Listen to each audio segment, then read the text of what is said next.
Next, a road tour of the land and story of the Bible. Explore with us the northern region of Israel, from the shores of a great freshwater lake to the base of a 9,000-foot snow-covered peak. Many believe this mountain provided the setting for one of the most dramatic events of history. Discover more of the land and story of the Bible in the Upper Galilee on this day of discovery.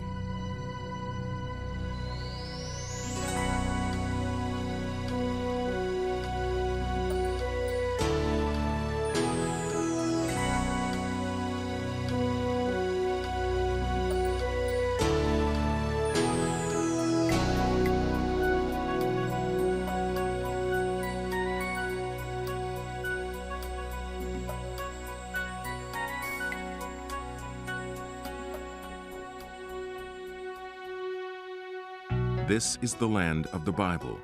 Since 1948, a restored nation of Israel welcomes visitors to a land of extremes. Sandy Mediterranean beaches and rocky hilltops, fertile valleys and arid deserts, treeless wilderness regions and forested mountainsides. Here within the boundaries of Israel, we find the deepest dry valleys on earth, the salty sands of the Dead Sea, and the rocky shores of the freshwater Sea of Galilee. Yet rising from the northern border of Israel is the eastern Mediterranean's highest mountain, Mount Hermon. Here too we find a land in the middle. Winding around and through these diverse features were some of antiquity's oldest and busiest highways, connecting Africa, Asia, and Europe. On modern versions of those same roads and lines of communication, Day of Discovery's Mart D. Hahn and Jimmy DeYoung explore the region of Upper Galilee and its role in what has been called the greatest story ever told. Hey Jim, look here. What do you got? We're walking 1.3 miles an hour. Walk a little faster, come on. 1.4, 1.8 miles an hour. Look, let's and you know slow what? down. You know what? What? There are right now 10 satellites in the sky getting an exact reading on our coordinates. Does it show where We're we standing are? right here. We're pointing just a Where little that bit. little arrow is? Yeah, and look at just a little bit northeast. Uh-huh. And if we move like this, it shows that we're moving to the west. Look at that. It's got us marked on here. Is that another one of your toys? No, it's not a toy. We know exactly Well, where we it are. looks like a toy to me because I don't see the Sea of Galilee on there. And there's the Sea of Galilee right there to our right. There's one problem. The detailed information map Yes. I've got for back home in the States. Like I've got the detailed information. I just don't from have the it. landmarks. I don't have it here. Let me in just Israel. show you from the landmarks. Notice that's Arbel Pass. That is the trade route dating back 4,000 years ago, coming through the Nazareth Pass as we make our way through the Galilee and up the northern part of the Jordan Valley. I know You which can way get is that north. one. But then this landmark gives us another landmark, the Sea of Galilee. We skirt the northwestern shore of the Sea of Galilee. Then we're going to make our way north up through the Galilee to Hatzor along that old trade route, an ancient trade route that 4,000 years ago they were able to navigate without a, what is that called? GPS, Jim, GPS. 10 satellites. I got your exact coordinates right now. We'll go to Hatzor, and that's an area of a fortress that was captured and then burned by Joshua during the conquest of the land. After that, to the northern border of Israel, we'll visit the site where an ancient Israeli king established and erected an altar and put up an idolatrous golden calf. Then before returning here to Tiberias on the Sea of Galilee, we'll go over to Caesarea Philippi, where Jesus heard Peter make his now famous confession of faith. It's going to be a great day through the Northern Valley. And you know what, as we go, we're going to be doing what hundreds of thousands of people have done down through history, and that's follow the tracks of the men and women of the Bible, the greatest story of history playing out on an international stage here in Israel, which amounts to the crossroads of the world. Come with us. Every season of the year offers memorable experiences for the traveler. But for me, there's something special about springtime in Israel. Fed by winter rains, the grasses have grown tall. Wildflowers cover the hills. Almond and fruit trees are in full blossom. And great storks migrating from Africa to the north circle in the sky overhead. These birds are not following man-made maps, but some mysterious directional system that preceded our own GPS instruments by thousands of years. And yet the abundance of water, broad fields, sheltering trees, and secluded heights used by these migrating birds also made the Upper Galilee a desirable place for ancient travelers. This region was so desirable, in fact, that ancient superpowers fought over these roads and resources for centuries. And then, according to the Bible, the God of a chosen people chose this strategic landscape for his purposes. North of the Sea of Galilee, we have a rise of basalt, an upswelling of basalt, rather significant. It provided a quiet place for Jesus to get up to and pray in the early mornings and overlook this world at his feet, by the way. This world that represented everything the Mediterranean world would represent for the apostles as they took the gospel ministry from the one sea to the other. But up and over this upswelling of basalt, down the other side, we drop then into another very nice valley. In fact, it could be argued it's the most fertile of all because of the climate, because of the wonderful water resources coming in off of the springs of Mount Hermon, the Hula Basin. At its southern end, southwestern corner, the city of Hatzor, another large ancient Canaanite city-state, equal to Megiddo and Beit Shan in its size and presence. This is Tel Hatzor, located here in the northern Galilee of modern-day Israel. It's an archaeological dig.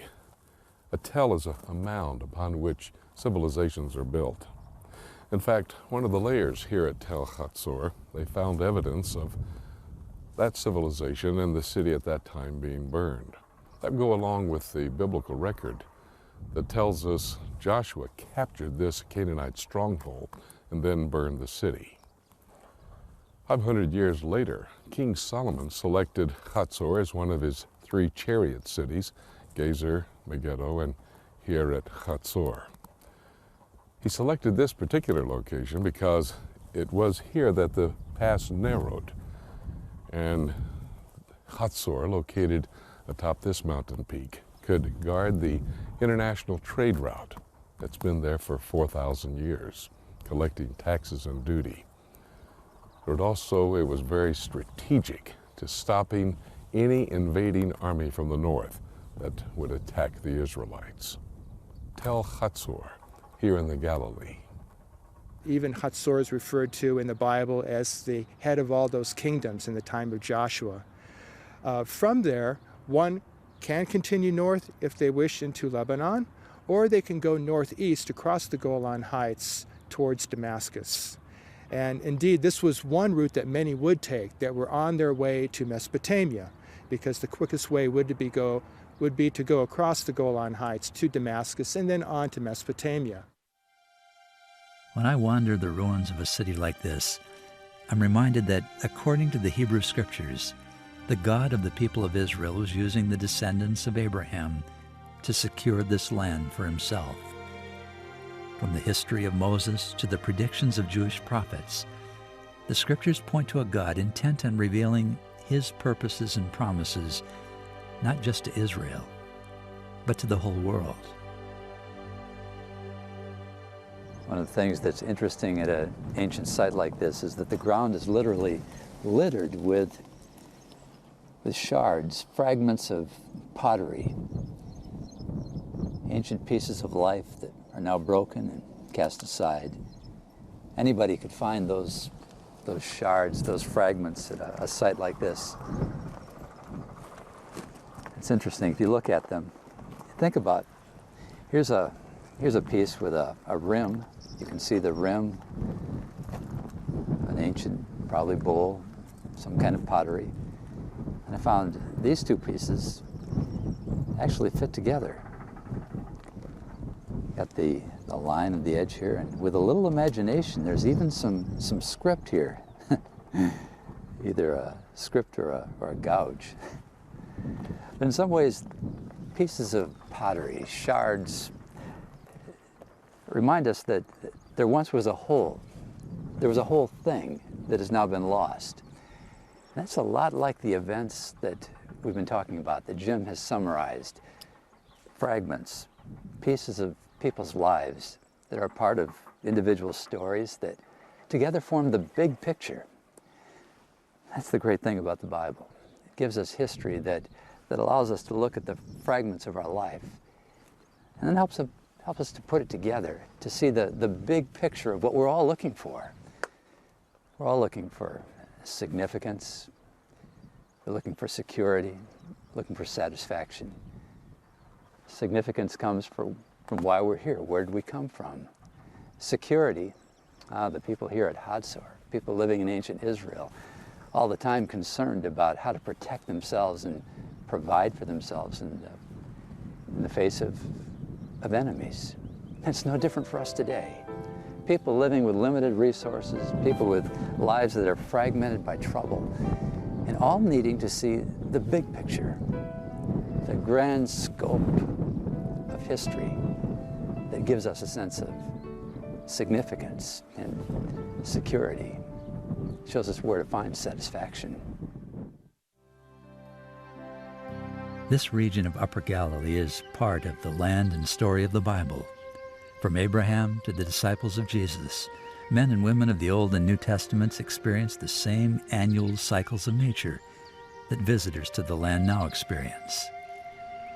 North of the Sea of Galilee in the spring, the prophets and kings of Israel saw the Jordan River become like a mountain stream swollen with melting snow. Here, people, now enshrined in the pages of Scripture, knew the river that would annually course down from the eastern mountain range that forms a natural boundary between Lebanon and Syria. For centuries, these waters filled a swampy basin, today known as the Hula Valley, created by a lava dam that blocked the path of the Jordan until it was able to eventually find a few breaks in the rock and continue south. The very fact that you had a very swampy lake nearby Hatzor in this basin of the Hula Valley may also relate to events we read about in the Bible and maybe never even think so much about. For example, when Jesus is at Capernaum and he heals Peter's mother-in-law, who has some sort of an illness that many doctors have said might be malaria. The source of this malaria could have been Lake Hula.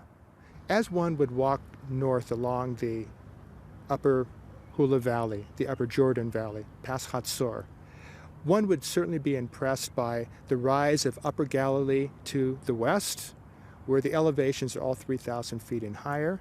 And you also have to the east the rise of the Golan Heights. Very, very flat top because of lava flows that make it so flat on top. Now, as one passes through this trough, on a clear day from Hatzor, they would already be able to see Mount Hermon off in the distance. A very high mountain, over 9,000 feet, covered with snow most of the year round. We've come the 17 miles from Hatzor here to Dan. It was the northernmost city in the Old Testament for the children of Israel. In fact, when the ancient writers of the Scriptures wanted to refer to Israel from north to south, they would say from Dan to Beersheba. One of the 12 tribes of Israel, the tribe of Dan, driven out of their allocation, their inheritance in the south in Samaria, made their way to this region and in fact gave their name to the entire region. Eventually, they erected an idolatrous altar here at Dan, which has plagued the children of Israel down through the years. In fact, this stainless steel structure represents an altar that Jeroboam erected a golden calf on. Jeroboam was the leader of the 10 tribes that separated from the 2 tribes in the south, Judah, after the division of the 12 tribes. Here at Dan, he established a worship center so the 10 tribes in the north would not have to return to Jerusalem to worship. Dan is symbolic of the northern border of the state of Israel today, as well as it was in Bible times. It actually was a gateway for the enemies of Israel to make their way down to Jerusalem. The city of Dan is located along the foothills of Mount Hermon. Here, 900 years before Christ, the unfolding story of the Bible took a tragic turn. After the death of Solomon, Israel divided, and the first king of the north, a man named Jeroboam, erected golden calves of worship at altars here at Dan and also at Bethel. Jeroboam's purpose was to keep his people from following their hearts back to the temple and God of Jerusalem. So these ruins echo today with the words of judgment. Judgment coming from the broken heart of a God who has nothing but the faithfulness and the trust of his people. The prophet Jeremiah spoke for God in some of the Old Testament's most touching language. A voice declares from Dan and proclaims affliction from Mount Ephraim. O my soul, I am pained in my very heart. My heart makes a noise in me. I cannot hold my peace, because you have heard, O my soul, the sound of the trumpet, the alarm of war. Destruction upon destruction is cried, for the whole land is plundered. My people are foolish, they have not known me. They are silly children, and they have no understanding. They are wise to do evil, but to do good they have no knowledge. Jeremiah chapter 4. Standing here by one of the water sources for the River Jordan, coming out of Mount Hermon, the northeastern area of modern-day Israel, I'm standing in Caesarea Philippi. It's a New Testament town. In fact, Herod the Great's son Philip built Caesarea Philippi and named it after the Roman Emperor Caesar. Caesarea Philippi is where Jesus brought his disciples after feeding the 4,000 somewhere in the region of the Sea of Galilee, but 25 miles, as the crow would fly, here to the northeastern section of Israel. Having visited this site, it's easy to understand how ancient idol worshippers felt compelled to honor their gods here. The forces of nature in this place are impressive. A huge snow-capped mountain yielding up massive amounts of pure fresh water is so rare in the Middle East that the ancients had to be impressed. They saw nature's raw power on display here, and without the knowledge of the one true God, they would have been tempted to worship what was obviously greater than they were. In the Apostle Paul's letter to Roman Christians, he speaks of a people who first fail to honor what they know about God, and then they become ungrateful toward the one who has given them all that they have.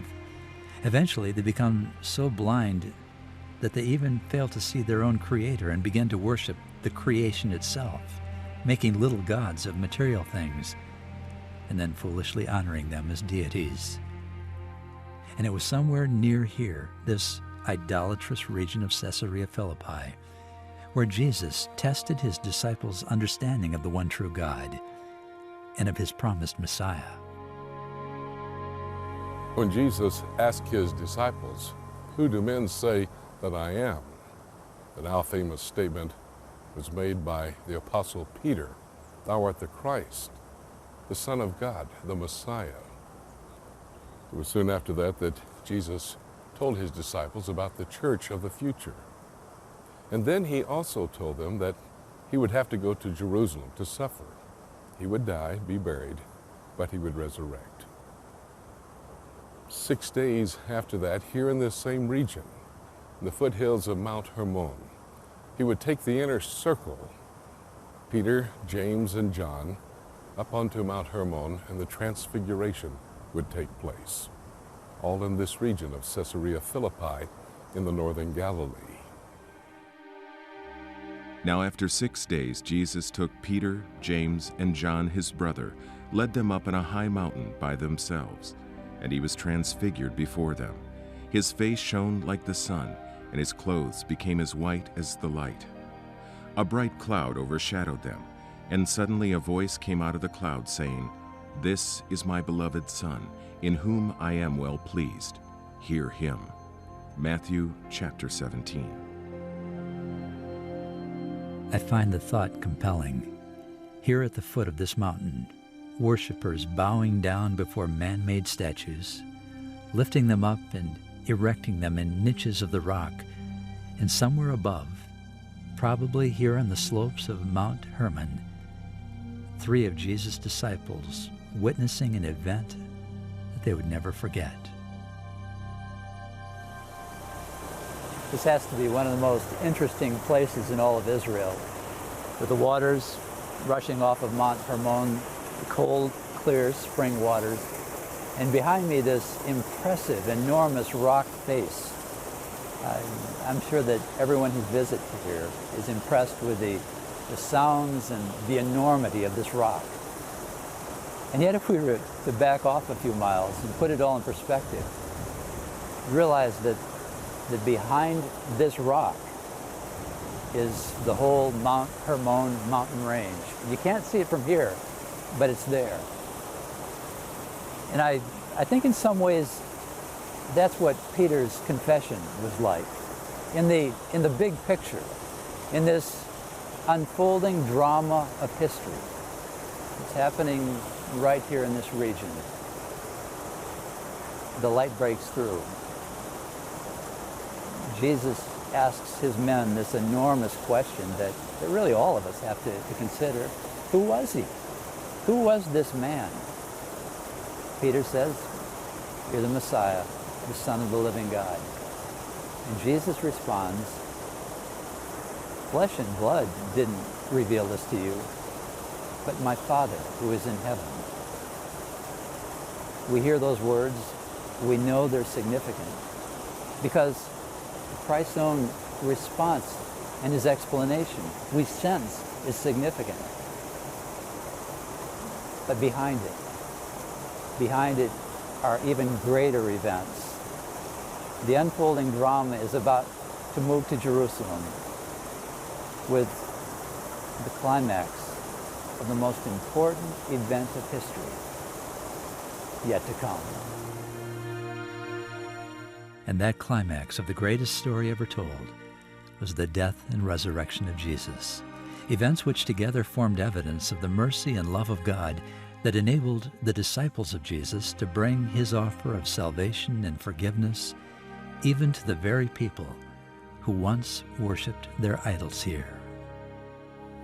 Once again, we've come full circle, leaving this morning from the shores of the Sea of Galilee, up that trade route that dates back over 4,000 years to Hatzor, one of the chariot cities of Solomon.